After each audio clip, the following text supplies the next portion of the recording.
Hello and welcome to Lockdown Beers and Rugby Chat here on Wednesday, the 15th of September. Here we are helping you get through lockdown, and a big thank you to the people in 09 who are doing it tough to help look after us. So please, folks, do keep following the lockdown rules and let's come out of it as quickly as possible.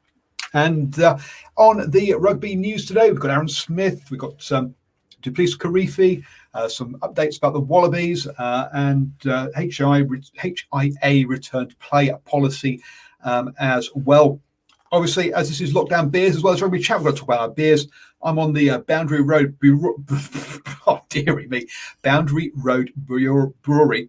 A bouncing check there. And I've got 55 seconds until I can open it, and it's 5 o'clock because, yes, as we're in lockdown, loads are working from home. So this is to help you unwind at the end of the working day and also give you that 5 p.m. hard cutoff because, yes, we don't want you working on late into the night, which is easy to do when you're working from your home office and to lose track of time. Been a bit of a tough one here today because the water outside has meant that I've had the water turned off because they're putting in new water supplies. So how are you doing there, Stephen? Yeah, very good, Paul. Always great to be on the afternoon show, or the what is it, beer clock show you call it? Lockdown Beers, 5 p.m. Lockdown Beers and Rugby Chat.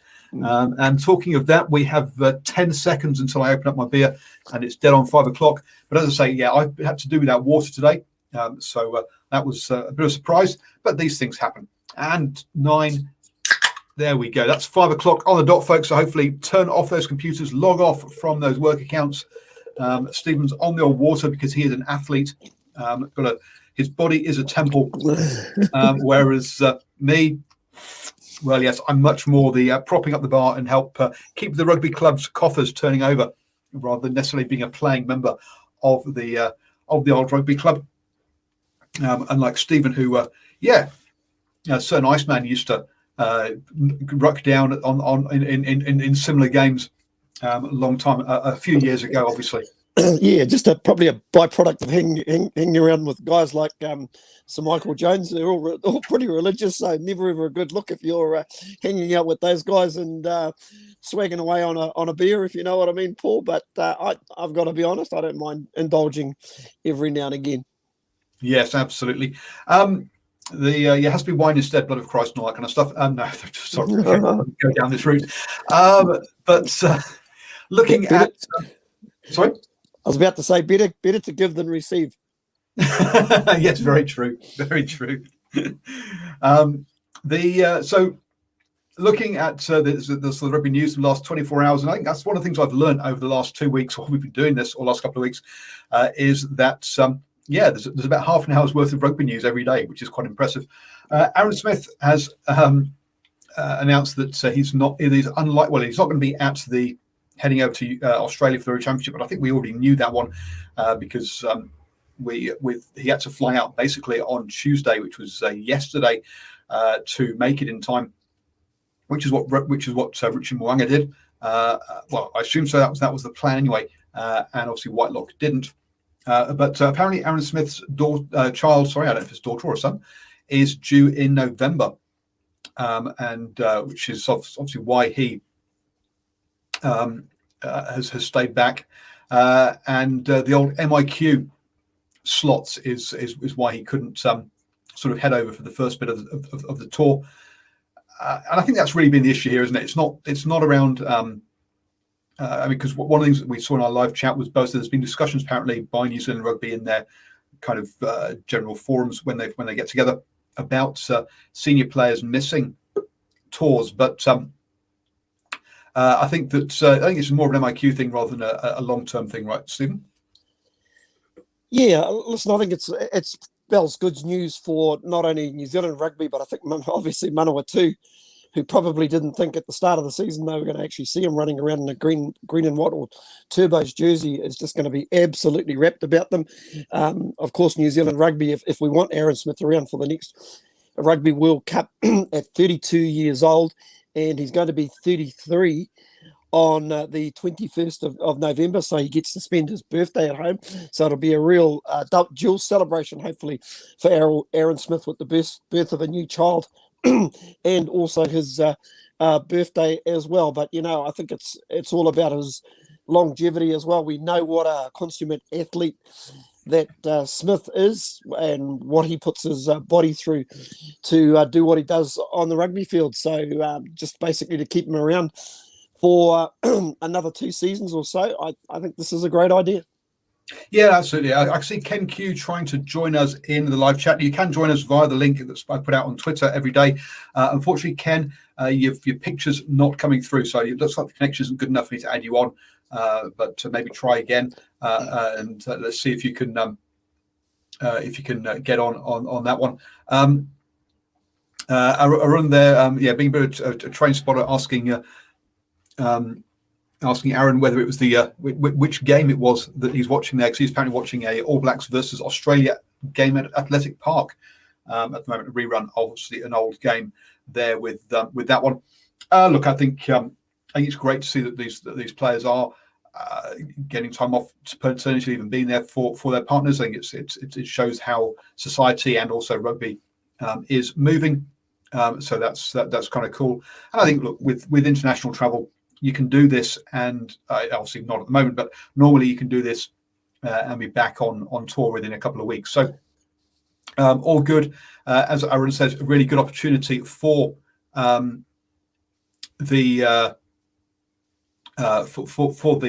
that. Ken's asking, sorry, what is the link just to listen in? You can there's either listening through Twitter, YouTube, or Facebook. On Twitter, there's a tweet there that should be broadcasting it, mate, if you want to listen through that, or you can just stay online and listen to it this way, which is absolutely fine as well. It is a great opportunity for those other halfbacks to get in there, as you say. And it's kind of interesting because whilst we've got 3 halfbacks on tour, we've only got 4 locks on tour, obviously with a 5th joining. News came out that Nico Jans van Rensburg, one of the 27-year-old lock for the Springboks, is leaving the tour due to personal issues. Now, we don't want those. We're not going to speculate at all, and we hope everything's okay for him. But he is one of 7 locks in the Springbok squad, which is like, wow, that's a different approach being taken by the Springboks compared to the All Blacks in the size of their squad. Oh, very much so. It pretty much tells you how they were going to play the game.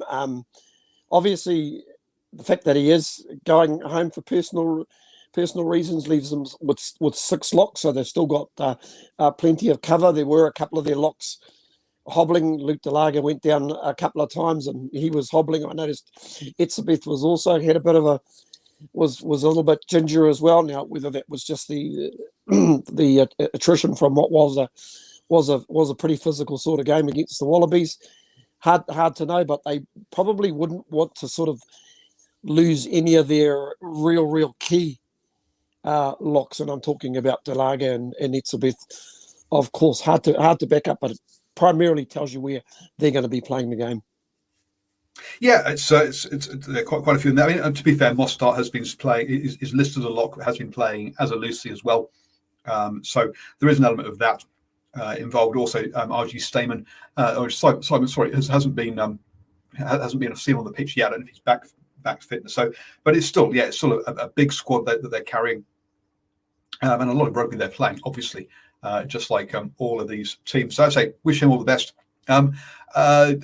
Somebody, Aaron mentioned the point that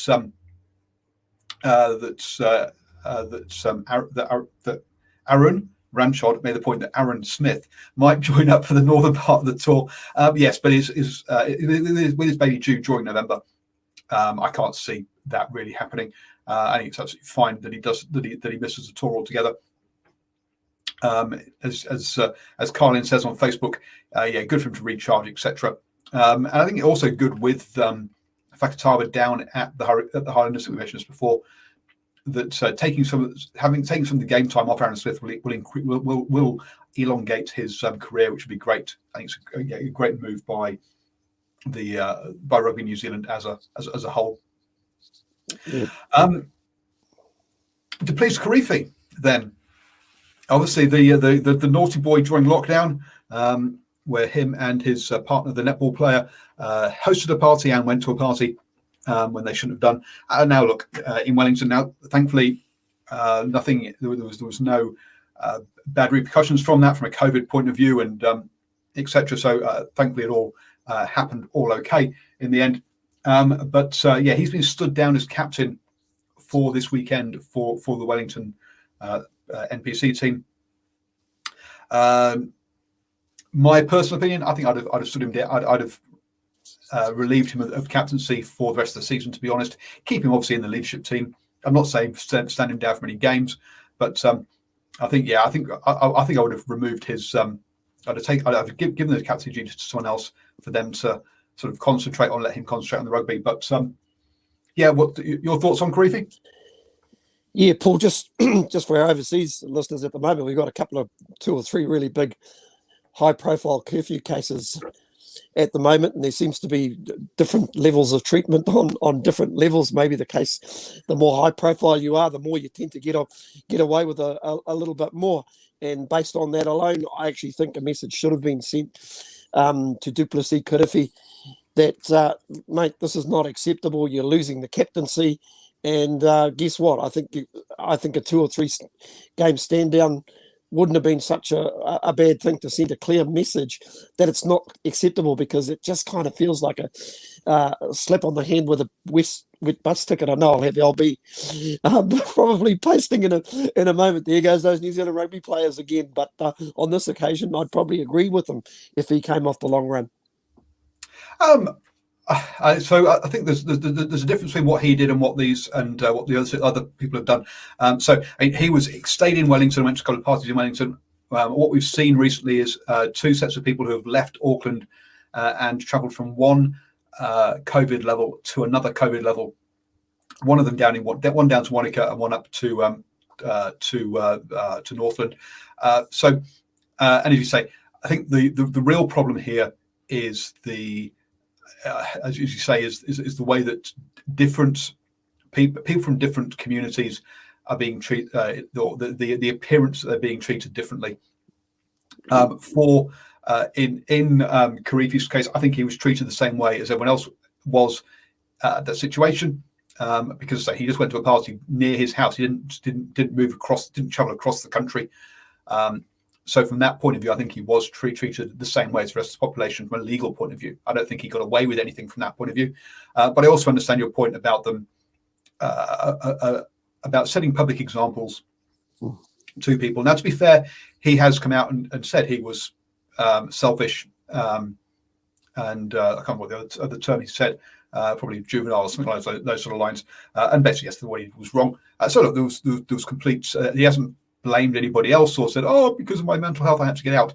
Now he has taken full responsibility for it from that point of view, and so yeah, I've got no problem with him playing. I just think it should have been a slightly more. But I understand people who, particularly those who are in Auckland at the moment, and going through a lot more than I am. That they might feel it should have been a little bit harsher as well from that point of view. Yep. Totally agree, Paul. Oh, do you see? As a person who doesn't like confrontation, that's all good. We're heading in the right direction. That makes me feel nice and safe. Not necessarily make good podcasting or good media, but hey, keeps me in my nice little safe mental zone. For the Wallabies, then, Alan Alatoa is heading off for parental leave, and that will see him out for the rest of the Rugby Championship. And also, Josh was saying here, New Zealand Rugby should not really be asked players to front COVID PR if they're not on board with it. And absolutely. And if they're not on board with it, they shouldn't front up.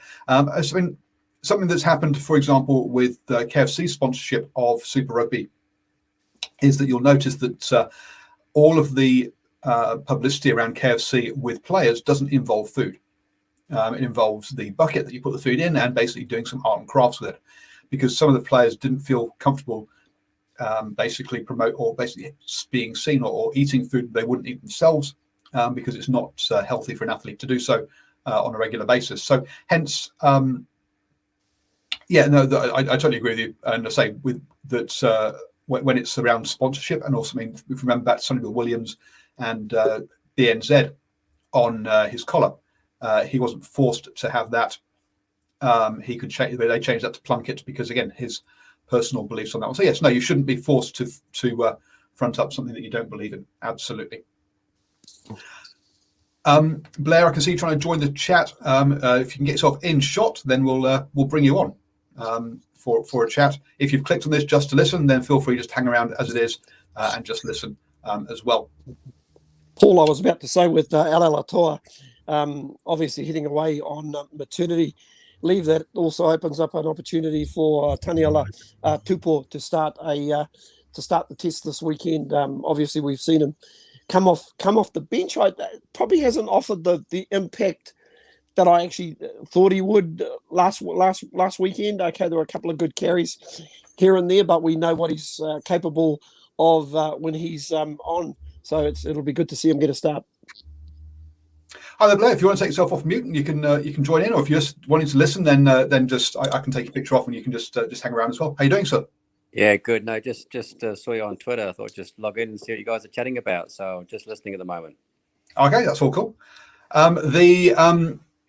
obviously Alato's there. A good opportunity for Tupou, as you say, but also a good opportunity for someone else to captaincy of the team as well. Also, I've just gone blank as the player's name. This isn't very good prep, is it?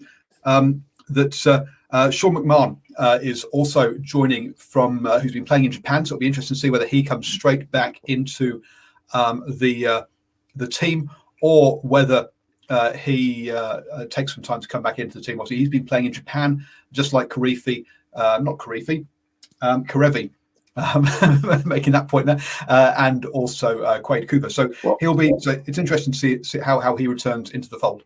Yeah, essentially good to have Blair on the show. I'll have a question for him at the moment if he's been following the Rugby Championship. But just on Sean McMahon, listen, he's a really, really good player. He'll bring a lot of abrasiveness. He's really excellent on the tackle, because I think I may have said to you before, I'm still not totally convinced that the Australians have got that loose forward. Nick's completely right. Lockie Swinton, we know he's got a lot of talent, but gee, just discipline is a real concern for him. And the other thing that's going with the Aussies, it seems as though everybody that's come back in from Japan has played really well. So they're obviously coming back in good nick as well. Absolutely. That's very true. Hunter Paisami comes back into the mix this weekend. Lucan Cyclotto is apparently not going to be part of the. It's going to be stay with his partner about the apparently some COVID restriction issues about him getting back into the camp. So he's going to stay out of the camp for the rest of it. So actually kind of short-term news on the Wallabies squad. Longer term, though, apparently they are targeting a bunch of players. And he says, quickly looking around for where I've put my Sydney Morning Herald article on this one, because I know it's somewhere and I can't find it now. Here I am looking at all my different. There we go. Found it. It's over here.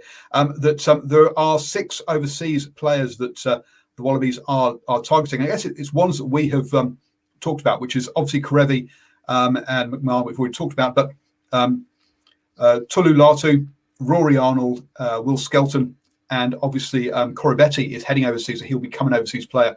But with that, Rory Arnold and Will Skelton, those 2 players are being targeted for 2023 in the Rugby World Cup. We've said locks is an issue for them. I think it's a great idea that they have that those names have been targeted. Oh, absolutely, and it just gives them genuine size. In fact, the likes of Skelton, and Arnold, and of course Rory's got another brother as well that's playing up in France as well. These are really, really big men, well over the 2 meter mark, and they're athletic and they're ball players. Will Skelton has got a really, really good offload game, and just the hooker that you mentioned, I think he's a good pickup as well. The hooker that got binned on Saturday, I'm catching your disease, Paul, on Sunday that is. I think he looks like he's got a still bit of an issue with his tackling technique, but once again, more than anything else, it actually builds a bit of depth for the Australians.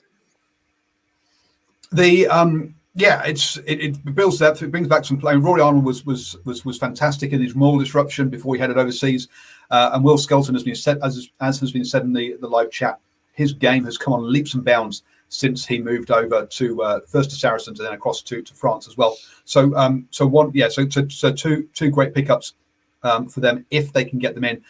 Either they will come back as into Super Rugby, which would be fantastic, or they'll bend the what do you call it? The Gitto law to allow them in. LB says maybe some talk about the Wallabies' tactics of chop tackles with no arms. Yeah, well, I think we've already done that, saying that the guy got binned and needs to work on that side of things. So yes, I think a few of us were talking about that. Yeah, it was probably his third one that he got caught for. So you can't even say it was accidental. It was something that obviously he was doing it continuously there. Aaron's suggesting that the hooker was Leota. Maybe I've gone blank as well as to who it was at the weekend. Leota was the lock that came on. I think Leota plays for the Melbourne Rebels. He actually made his debut for the Australians on the weekend, but it was the starting hooker who just had a bit of an issue with that tackle level. And to be honest, he was probably lucky not to be penalised the first time. But poor good segue into front row play, because former Springbok Robbie Kempson has come out and spoke about maybe some alleged egalities that the Australian team has been getting away with. Have you got any thoughts on that, or is it just a case of maybe everybody back in South Africa looking for any sort of excuse? If you're not trying to be illegal at scrum time, then you're not scrumming properly. I think it's perhaps probably part of the. It is perhaps my comment on that one. So yes, they probably were. Probably has a good point. But if your team aren't doing it also, then your team's not playing properly. So yes and no. I think yes, he's got a point. But look, every team does it. So why? So don't get too upset about it personally. Yeah. Listen, I think the Springboks are a very, very experienced pack, and I think when you are an experienced pack, I think it's entirely up to you guys to basically adjust what you're doing, or make adjustments. This is also where your leadership comes into mind. You've got to be talking to the ref and just letting them know. I suppose the only thing for me, whilst they pinpointed something that was or may have been illegal, you had an AR right there, and an assistant touch judge right there, and they can help the official out with those sort of scrums, because I don't think Luke Pearce was in any position to actually call a penalty there. Yeah, and talking to the referee. I mean, one of the points that during the All Blacks game, there was lots of talk about how the Pumas were acting at breakdown time. And the captain for the game obviously was Brodie Retallick. Now, I didn't see Brodie Retallick talk to the referee once during stoppages to sort of point these things out. So, yeah, I think Brodie Retallick needs to work on his captaincy. And the court, clearly, he's not the only person who can talk to the referee, but he's the one that has the most license to do so. So I think there was a point there that about it. But as you say, you do need to let point these things out to the referee. It's what is going on. And LB says he thinks Khaleesi is too timid, and I think that's about approaching referees. Geez, I don't know. I quite like the referee not getting badgered by everybody, to be honest with you. Even though I've just said that Retallick should have been talking to the referee. Yeah, look, Aussie props are boring. Yeah, I think players are always boring, and you'll be boring as much as you can get away with, personally. Yeah. Well, there goes your chance of ever sitting down and having a beer with Ash Dixon ever again, because you obviously have different philosophies there, Paul. But speaking of... On which one? On which point? Ash Dixon on the talking to referees, if you know what I mean. There was a bit of yeah. But it completely went over your head. Just for our South African viewers and our overseas viewers, one of our local legends, who's a skipper with the Hawke's Bay provincial side, and also a Highlander, Ash Dixon is and very also well. the Maori All Blacks. Yeah, pretty much gives you a running commentary with the referee through the game. But just on hookers, Paul, just something that came up on the Twitter feed, and a gentleman by the name of Jamie Wall popped it up, because obviously Asafo Amua was having a couple of issues at line out time, maybe hitting his jumpers at the back. But he asked the question: rugby coaches do know that the hooker doesn't always have to throw the ball in.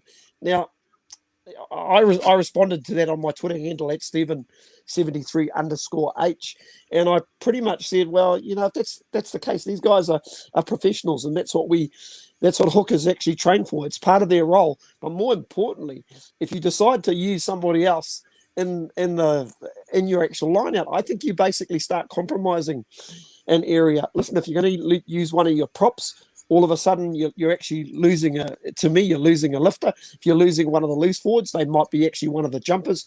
And really, I prefer a 7 or a 6 off the back of the lineout, or a loose forward. No disrespect to a hooker. Well, I guess in some ways, there's one of the trends we've seen in the Premiership recently over in England is that you'll sometimes see hookers actually play 6 anyway, and actually they'll come off the bench and replace a 6 as part of the and the difference between hookers and back row forwards is becoming less and less. So in that sense, he could be a jumper. Or he could be a lifter as a prop, but you're right. I mean, look, it's who the person, it's who generally trains to do it. It's a bit like goal kicking; doesn't have to be your 10, but it normally is for some reason. In the old days, you used to get fullbacks more frequently doing it, and you occasionally get wingers, for example, even the odd lock every now and then. Just like nobody. Well, I was going to say, I come from an era where the winger used to basically look like he was bowling it over his head, for crying out loud, and it looked quite shocking. It was just probably a case of throw it in and just hope it actually hits somebody. I know Blair's jumped on our show, and we should just ask him. He's dropped off now. He's dropped off. No, well, I think he clicks it thinking it was the way to listen to the show rather than to join the show. So it's all good. Oh, shivers! He got embarrassed and ran away. Oh my God! It's all fine. I mean, both Joshua and Run say that wings used to throw the ball in. France used to famously have the scrum half throw the ball in as well. That's right. That's right. And last year, I remember being at one of the Bay of Plenty games, and Kurt Eklund got yellow carded. And I'm trying to think of the Sevens winger who stepped up and did the lineouts for him. And with the haircut, not Weber. Yeah, Weber. So I had a quick chat with him after the game, and he was like, "Oh, I do lineouts in Sevens. It was easy." And it's kind of oh, classic. So there we go. That's how they got around it. When I had a quick chat with Kurt Eklund, he wasn't going to be taking any pointers off Weber as to what he should be doing, though. For some reason, I can't understand why. But as we're on the topic of front rows, it was refreshing to see Cody Taylor come out and say that he was thankful about the what's the word? I am looking for the HIA and the return to play protocols, because he said, back in the day, he probably would have tried to have played on when he knows he shouldn't have done. So he was happy about the HIA protocols, which is good. He also said that and this was an interesting one that I hadn't really sort of occurred to me before, but is that if you're playing, if you're a non-concussed player or a non-HIA player, you play the game on the Saturday, and look, there's no generic week, but look, just take a generic week, have Saturday off, so I have Sunday off to recover. You come in Monday and you're and you start preparing for, you do a bit of a debrief, then you start preparing for next weekend's games. Cody Taylor pointed out that he was not in a fit state already to start the training process on Monday. Well, it would have been Tuesday because it was a Sunday game, but he wasn't ready to join in training at the beginning of the week as part of his return to play protocols, and wasn't ready. Therefore, he was happy not to play at the weekend because he'd missed part of the training and the preparation for the weekend's game. And that's not something I'd really considered before about this return to play protocol and HIAs, that you're basically missing half of the training ready for the next game if you come back 7 days later. Yeah, Paul, I think in the past sometimes a really decent bang on the head could have just been perceived as just that, just a bang on the head from some players, and they probably just thought, oh yeah, it was just part of the injury that I had, without sort of really diving deep and going into a process or having a process in place in terms of what's happened. And I think it's a great thing that he's actually been through the process where he can basically distance himself from the injuries that he may have taken on the rest of the body, and the complete focus can be on his head, where if he's still getting headaches or still feeling a bit of pain in that area, that's where that protocol does protect the player. So, and yeah, you're right, really refreshing for him to come out and make it a real conversation piece. Yeah, and also that he passed all the tests to return to play, right? He could have returned to play the following weekend. He didn't have those ongoing headaches, but he just didn't feel quite himself, and he wouldn't have taken part fully in those early training sessions as part of the return to play protocols. So yeah, it was just an interesting one there that you do miss out on that training, and rushing players back probably actually is detrimental to your team's training, therefore detrimental to your team's preparation for the game. So therefore probably a bad idea to rush them back purely from a coaching point of view, on a performance point of view, rather than necessarily a health point of view as well. Some stuff that's coming up, folks, on this one, that's on tomorrow. I'm having a chat with the Western Force CEO, Tony Lewis. He is the ex-Tasman CEO, and as we've been talking about on these shows over the past week, that the Western Force have been on a bit of a hiring spree of coaches. So I want to have a chat with him about what they're doing to build up their back office and how he's found it going into the Force, where he's been at since February this year. So it's going to be an interesting chat with him on Thursday. That will probably come out on Thursday. Also, I'll be recording my 20-minute red cards for your ears only to come out on Friday as well. So a couple of extra shows coming out, as well as the lockdown beers. Also this evening at 8 p.m. we've got the standoff show, where Brad and Richie will be talking about all the NRL action. And any final things on rugby, Stephen? Because we haven't had the early announcement of the Springboks lineup like we normally do. Oh, absolutely. Well, I actually just sort of checked online just to see if there's any late breaking stories. One that we might have just missed somewhere in the mixed of the show was Sam Whitelock will be joining the Canterbury squad from next week. So if you're a Waikato supporter, you'll be relieved about that, because the last thing you need is him rocking up this Friday night. And Sport Radio will be there, Paul. Yeah, I was going to say I'll be there on Friday, so it's a shame that I can't interview him, because he was one of the names that was going to be down on my list of post-match interviews with Sam Whitelock if he was going to be there. But fantastic to see him turning out for the NPC. Aaron Smith is turning out for Manawatu. Now, whether he'll be available whether he'll play this weekend or not, we'll have to wait and see. He is apparently on 45 caps for Manawatu so far for Aaron Smith. So he's hoping or his goal this year is to make his 50th appearance for Manawatu. So looking forward to that, and wouldn't that be a great thing? Because nowadays the All Blacks players really don't play much for their provinces. So because of last year and this year has given Aaron Smith the opportunity to make 50 caps, which otherwise he wouldn't have had, which would be fantastic, I think. For those on the podcast, it seems to be a good on nod there, which is nice to see. LB says perhaps a 5-3 split this week for the Boks, as they need to cover their kickers.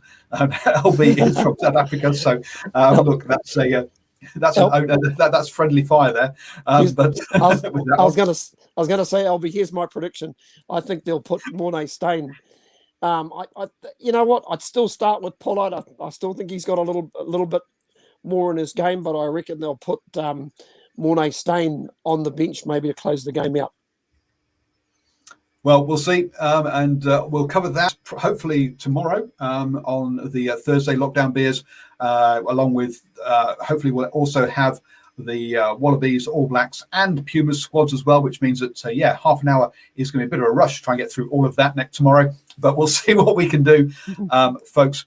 The box already said they're splitting 6-2 again. There we go. So we'll see. Aaron says so. We'll see what they go with. And we're expecting, let's be honest, the Springboks to run with pretty much their as much of the same squad as they can again. The Wallabies to do the same. The All Blacks to put in a whole bunch of changes, and the Pumas, well, we're not quite sure which way they'll go, whether they'll target this game or whether they'll rest players ahead of the Wallabies games. We'll just have to wait and see how they approach that one. So that's our kind of big overview prediction on the squads. Thank you very much, Stephen, for joining me again for Lockdown Beers, or Lockdown Waters in your case. No problem. Is a temple.